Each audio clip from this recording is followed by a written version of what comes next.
Salut à tous, je suis sur le stand d'Alexis qui va me présenter son prochain jeu qui sort très bientôt fin août début septembre, qui s'intitule Robin Hood, un jeu de 2 jusqu'à 4 joueurs et qui se joue à 15 minutes à peu près. Ouais, à peu près, ouais. Eh ben je te laisse la parole. Est-ce que tu peux nous exposer grosso modo à comment on joue justement Ouais, bien sûr. à Robin Hood? Donc c'est un jeu de bluff et d'identité cachée. Là, il faut se dire que toutes les cartes, je les ai mis pour expliquer le jeu, mais elles seront toutes cachées sauf le traître en début de partie. Le but du jeu, c'est d'être le premier à remporter 2 manches.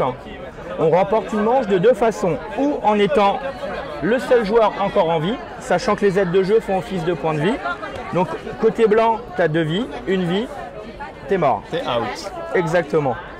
La deuxième façon de remporter une manche, c'est de retourner ou les 3 cartes vertes ou les 3 cartes rouges. Ok. À notre tour de jeu, je rappelle que toutes les cartes sont cachées sauf celle-là. Sauf le traître.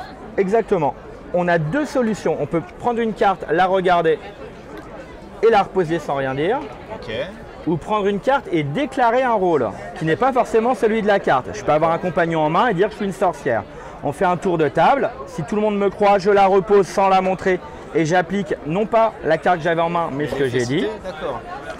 Si lors du tour de jeu, un joueur pense que je mens, je vais devoir dévoiler la carte, la mettre face visible. Si j'ai dit la vérité, le premier joueur à m'accuser dans le tour de table perd un point de vie. Et moi, j'applique le pouvoir de ma carte. Si c'est moi qui ai menti, c'est moi qui perds une vie, je n'applique pas le pouvoir de la carte. Donc les petites prises de risque, etc. à prendre des fois. Un petit peu, ouais.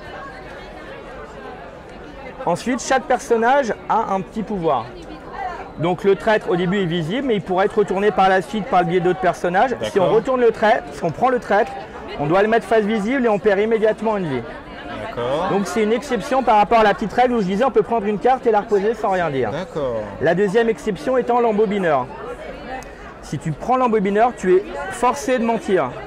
Tu as obligation de mentir, donc tu ne peux pas la prendre et la reposer. Tu as les 2 compagnons, là tu rejoues.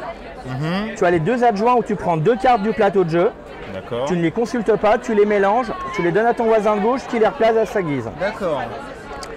Tu as les 2 paysannes qui n'ont pas d'autre but que de forcer les joueurs à mentir car elles ne servent à rien. Tu as la sorcière. La sorcière, tu la gardes en main. Tu prends une autre carte du plateau de jeu, enfin de l'aire de jeu. Tu les consultes et tu les replaces à ta guise. Là, par exemple, le traître qui fait perdre un point de vie, je suis le seul à savoir où il se trouve. Et on arrive à Robin et au shérif. Donc quand on déclare qu'on est Robin ou le shérif, il faut faire attention parce que dès lors qu'on le déclare, on va devoir retourner les cartes. C'est-à-dire, si je déclare que je suis le shérif, je vais devoir une à une retourner chaque carte verte. Si j'y arrive, je gagne la manche immédiatement. Dès que je fais une erreur, je perds immédiatement une vie et j'arrête de retourner les cartes. Le shérif, c'est pour les cartes vertes. Robin, c'est pour les cartes rouges. Sachant qu'on peut mentir jusqu'au bout, c'est-à-dire si on sait où sont les 2 compagnons, pour pouvoir démonter l'équipe de Robin, il faudrait avoir le shérif. Mais imaginons je pioche Robin. Là, j'ai tout à fait le droit de dire que je suis le shérif. Si tout le monde me croit, je dis le compagnon est là, et là, et la troisième. C'est la petite combo qui va bien. Voilà, était dans ma main, ouais. Oh bah écoute, ça paraît ultra simple. Ouais. Et ça paraît hyper fun aussi. Il y a peut-être un dernier truc à voir ensemble. Dernière petite chose, on a le droit d'utiliser les cartes qui sont visibles. D'accord. Voilà. Et dernière petite chose, il se joue à 2, 3 ou 4 en individuel, mais il se joue aussi en 4 en équipe.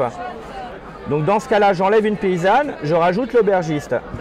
Si on utilise l'aubergiste, qu'on l'ait réellement ou qu'on mente, l'autre équipe ferme les yeux, je montre une carte de ma connaissance à mon coéquipier avec mon aide de jeu.